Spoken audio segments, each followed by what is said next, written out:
Hey guys, happy Friday. I'm just waiting for a permit. I'm sitting out in the middle of the street because there's no room in the, that's the yard over there where I picked it up. There's no room for other trucks to get in and out, so I'm just sitting out here in the street. But I've got a similar sized crane. This one's only going like 50, 60 miles away from here. And then that's it for the week. So I'm just sitting here waiting for my boss to email me an oversized permit because we're so big.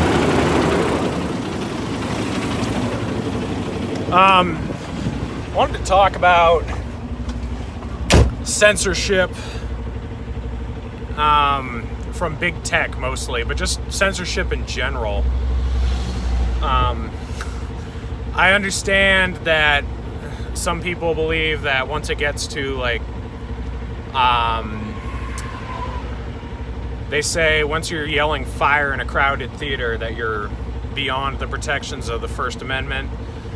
I would agree, but only when that's literally the case. When you're speaking hateful rhetoric, I don't think that counts as yelling fire in a crowded theater.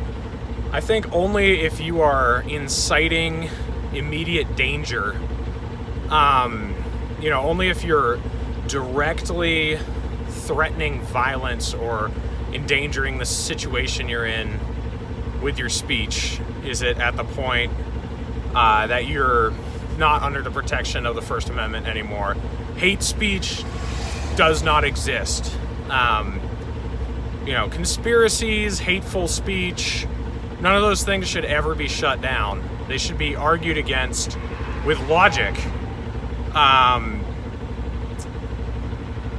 So the idea that if something is so dangerous that it has to be shut down, I pretty much never agree with unless it's literally immediately inciting danger.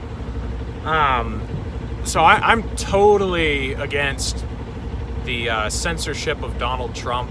I think I talked about this a few days ago.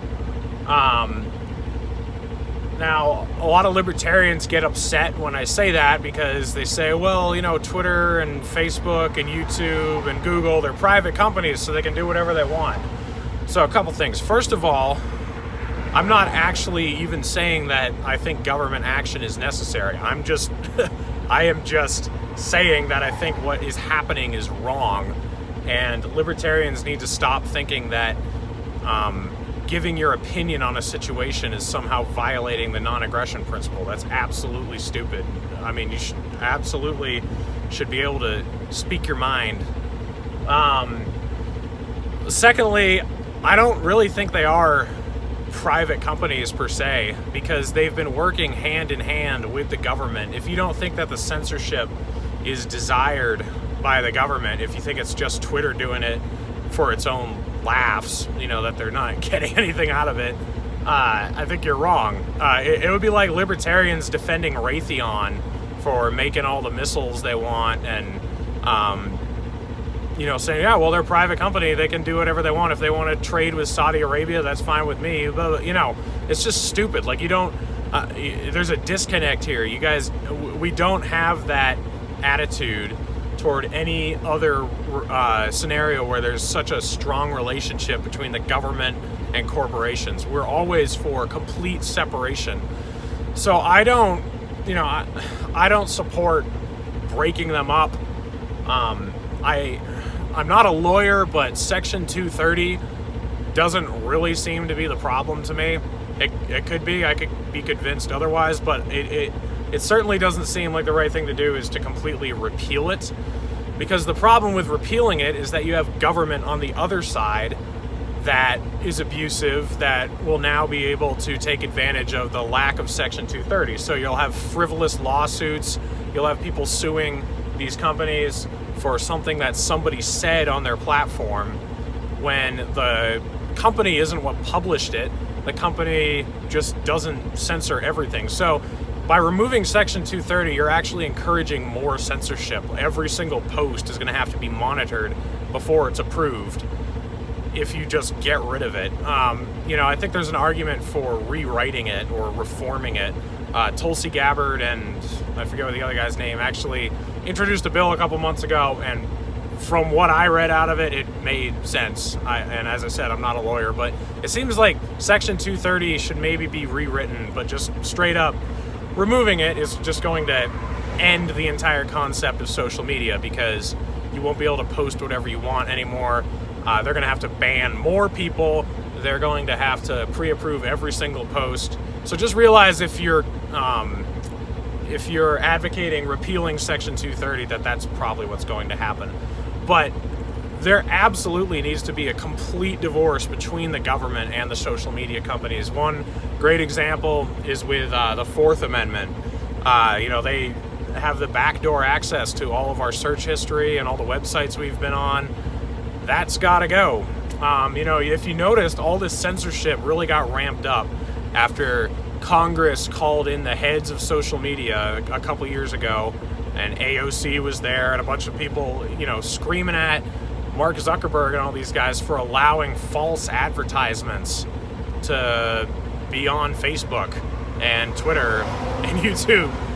So if you don't think that this censorship is directly related to the government's pressure, I don't know where you've been living. Also, when they removed Trump after the riot at the Capitol, I tend to believe that they did that because if they didn't, they would be, held responsible for letting Trump post stuff on their platforms and rile up all these supporters, and the government would be holding them accountable.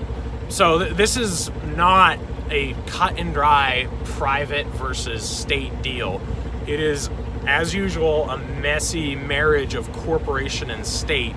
And if you're defending the corporations with all your might, and you're not even willing to entertain the idea that something terrible is going on here and that maybe there's a solution to it, maybe the problem is the government, I think you're missing the forest for the trees. So yeah, censorship is very bad. I don't even if this were a cut and dry separation of government and private enterprise, you should still be criticizing censorship. Like, you should be upset that CNN doesn't report balanced perspectives anymore, which is a form of censorship. If you're pretending to be a media company that represents the middle or represents all sides and you don't do that, then you're presenting a false image. We really want all of the information to be out there. We really want everybody to be able to see what's going on and everyone to be able to draw his own conclusions from what is seen. I first really realized that censorship was a problem when I was working on Tulsi Gabbard's campaign in 2019, because she was just shut out by CNN, by pretty much everyone but Fox News, but even on Google, the platform Google, she was removed, or her website was down for like 4 hours during the second debate, where everyone was Google searching her after she roasted Kamala Harris, and she filed a lawsuit against them because they wouldn't give an explanation as to why that happened.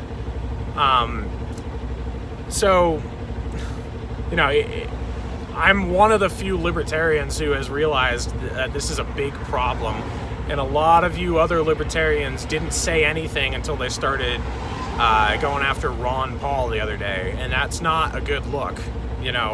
I hate Donald Trump, and I do not like Alex Jones, I do not like Milo Yiannopoulos, but back that far, I was against censorship. And you can be against censorship without thinking that the government needs to have a role here. That's the point. But you should be against it. You should be pressuring companies or people or media or whatever. You should be pressuring them all against it. And you should also realize that this is not, as I said earlier, a cut and dry distinction between private enterprise and government. It's a messy corporate marriage. So that's my message for today. Censorship is evil. You should be against it. And also, if you want to turn an egotistical maniac into a martyr, and make his supporters feel like they're being unjustly snubbed and unjustly silenced and unjustly ignored, then you censor them. That's exactly what you're doing. So you're giving credence to everything you don't like about Donald Trump. So not a good strategy. But I will catch you guys later. Take care of each other. Take care of yourselves.